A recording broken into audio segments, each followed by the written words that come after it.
Iniciemos el tema de topografía, donde aprenderemos los términos básicos que nos ayudarán a entender y comunicar los códigos gráficos que definen un plano topográfico.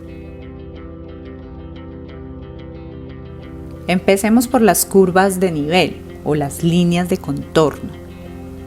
Estas serán las líneas continuas que van ilustrando el perfil del suelo, la forma del terreno, y conectan todos los puntos en un mapa que está en una misma elevación. Entenderemos entonces la elevación por la diferencia de altura que irá teniendo el suelo. Las equivalencias o números que se encuentran sobre algunas de las curvas de nivel responderán a eso, a su altura. En esta imagen podemos ver cómo algunas de estas curvas de nivel, las que nos están mostrando el perfil del suelo, son marcadas con un número. Vemos el número 5800 y 6600, que nos indica en qué altura se encuentra esa línea de contorno, esa curva de nivel. Dependiendo del plano y sus indicaciones, estos estarán en metros, pies o la unidad de medida que se especifique en el documento gráfico.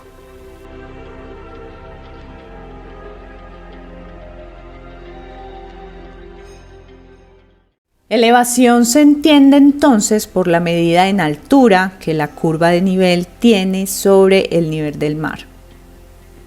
De esta manera se tomará el nivel de referencia del mar como el cero, como el punto de partida, y según se eleve el terreno, el número ascenderá, indicando la altura real en que se encuentra una curva de nivel indicada en el plano topográfico. Por ejemplo, Medellín se encuentra en una altitud media de 1.495 metros sobre el nivel del mar. En esta gráfica puede verse dónde se localiza Medellín en altura con respecto a otros municipios de Antioquia, donde la altura está relacionada directamente con el piso térmico en la que se puede encontrar un lugar, es decir, la temperatura promedio que tiene el territorio. Hay dos tipos de medición, es decir, cómo el topógrafo toma los datos para hacer el levantamiento topográfico. Está la absoluta, que es tomando el nivel cero basándose en el nivel del mar, y está la relativa, que serán los niveles tomados desde un punto relativo en el terreno y serán según la necesidad del proyecto, es decir, se ubica el nivel cero donde sea conveniente y de ahí se empiezan a tomar las alturas que nos vaya dando el terreno. Ya tenemos claro que los mapas topográficos muestran la elevación, que es la altura sobre el nivel del mar, el perfil del suelo, que es la forma del terreno, por medio de curvas de nivel, que son líneas de contorno que representarán esa forma del terreno. Elevación, perfil del suelo, curvas de nivel. Tengamos muy claros estos términos para comenzar a entender de qué se trata este documento gráfico. Al tener claros los conceptos anteriores, ahora vamos a pasar a la identificación de los primeros elementos necesarios para poder interpretar un plano topográfico. No todas las curvas están numeradas, por lo general, y esto quiere decir que casi siempre por cada 5 curvas de nivel aparece un número, y además la línea de esta curva de nivel será más oscura que las otras. Este número, como ya lo dijimos, representa la altura y básicamente se representa de esta forma para que el plano no resulte confuso por causa de una excesiva información. Este número tendrá el nombre de cota de referencia y estará ubicado sobre las curvas de nivel maestras. Entonces, cuando estemos frente a un plano topográfico, lo primero a identificar serán estas curvas de nivel maestra, que me informan sobre las alturas del terreno a estudiar. Localizamos dos de ellas que están contiguas, es decir, una al lado de la otra, y restamos el valor mayor con el menor. Esto para poder saber qué altura se está desarrollando en el tramo que localizamos. En la imagen podemos identificar dos curvas de nivel maestras contiguas marcadas con las cotas 5.800 y 6.000. Restamos entonces 6.000 menos 5.800, dándonos una diferencia de 200. Luego de tener claro que hay un desarrollo en altura entre una y otra de 200, observamos cuántas curvas de nivel hay entre curva maestra y curva maestra. Dividiremos entonces la altura de 200 por ese número de curvas, es decir, 5. El resultado será cada cuánto está subiendo cada una de las curvas representadas en el plano. 200 dividido 5 nos dará 40. A esto lo llamamos intervalos. Los intervalos es entonces la altura en la que cada cota está subiendo. Esta será la representación de esas curvas de nivel en altura sobre el terreno real. El intervalo siempre será el mismo en un plano topográfico. Nunca habrán dos intervalos, es decir, que nunca tendremos en un solo plano dos curvas de nivel con diferente intervalo de altura. Identificamos las curvas maestras o curvas de referencia sobre este plano topográfico. Vemos que son aquellas que cuentan con la cota de elevación y con una línea más gruesa que resalta sobre las demás. Ahora observemos otro elemento importantísimo de un plano topográfico, la rosa de los vientos. Esta nos indica hacia dónde se encuentra el norte en ese plano. El norte siempre debe de estar localizado en el plano topográfico. Hagamos un primer ejercicio. Vamos a identificar cuál es el valor de cota en la curva de nivel que está identificada con la letra A, hallando primero el intervalo y luego teniendo como base la cota de referencia de la curva maestra más próxima para calcular la altura que estamos buscando. Hagamos lo mismo con la curva de nivel que está identificada con la letra P.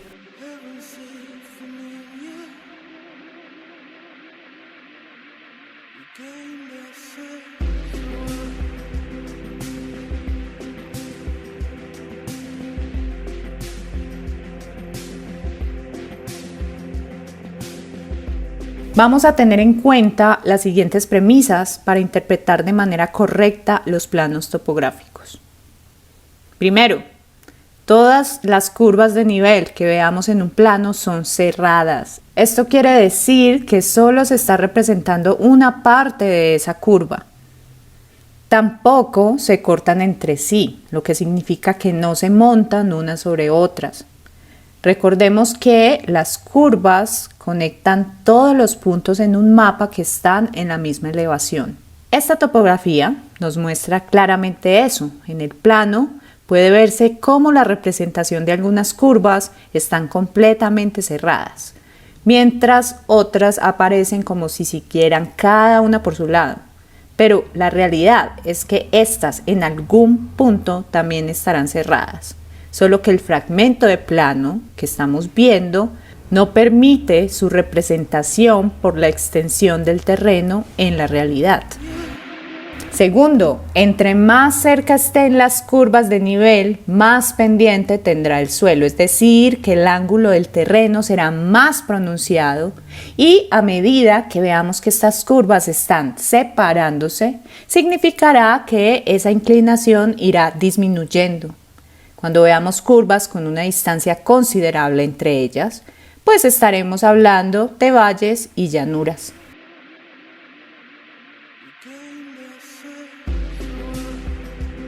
En el plano topográfico identificaremos entonces las curvas que se encuentran más juntas entre ellas y sabemos que aquí la pendiente es mucho más pronunciada.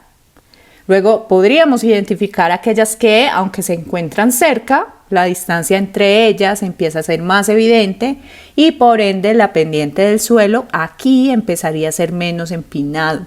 Y descendiendo nos encontramos que estas últimas presentarán un terreno que, aunque no lo es del todo, podría considerarse más plano que lo que anteriormente analizamos. Cuando la curva de nivel pasa por un río, una corriente, un arroyo, tiene la forma de una V invertida. La punta de la V nos está indicando de dónde viene el agua. En la imagen podemos apreciar desde la parte superior por donde es el recorrido del agua. La línea resaltada en color azul está representando ese cuerpo de agua. Aquí las curvas de nivel forman esas especies de Vs invertidas. De vuelta a nuestro plano, observaremos estas formaciones en las curvas de nivel. Si en el terreno existen estos cuerpos de agua, estarán representados con una línea que los atraviesa. Hay otras formaciones con formas más cóncava, donde no podemos leer claramente la V invertida, pero que igual nos está indicando que por ahí bajará agua en tiempos de lluvias. Estos son una especie de desagües naturales y en topografía se les llama vaguadas, indicadas en línea azul. La dirección del flujo de agua, es decir, hacia dónde se mueve, será determinada, o ya bien sea teniendo en cuenta la punta de la V invertida, en donde nos indicará de dónde nace el agua, o también considerando la dirección de las cotas de elevación, hacia dónde desciende su número. Cuando el plano localiza mares o lagos, será mucho más fácil conocer la dirección del flujo del agua, ya que todos desembocarían a estos grandes cuerpos de agua.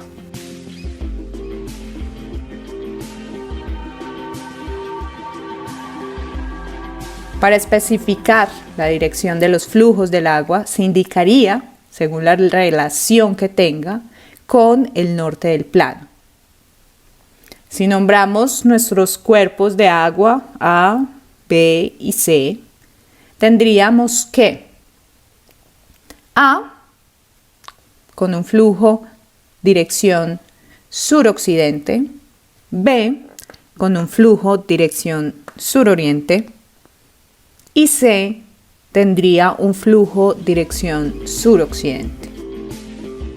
Otra premisa para la identificación de la forma en un plano topográfico es el tipo anillo. Cuando hay una sucesión de anillos que se van volviendo cada vez más pequeños, representan una colina o montaña. El último anillo representará entonces el pico de la montaña, la parte más alta de esa formación del terreno. Todos estos anillos son montañas. Zonas donde el terreno se hunde, conocidos como depresiones o cráteres, son representados con pequeñas marcas radiales. Estas me indican que el terreno no asciende, como en una montaña, sino que desciende, como en un volcán.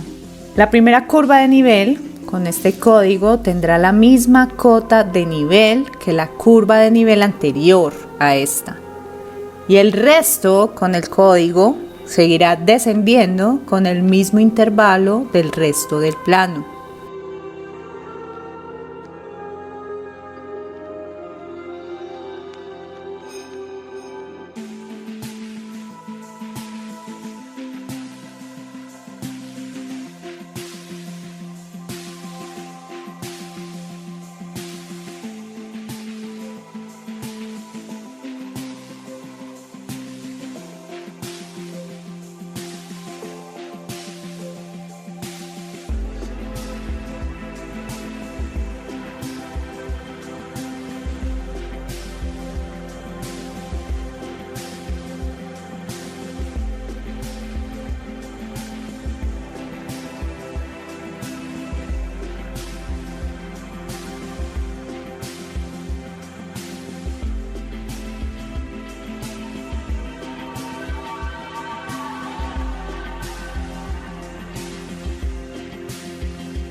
Eso es todo, amigos.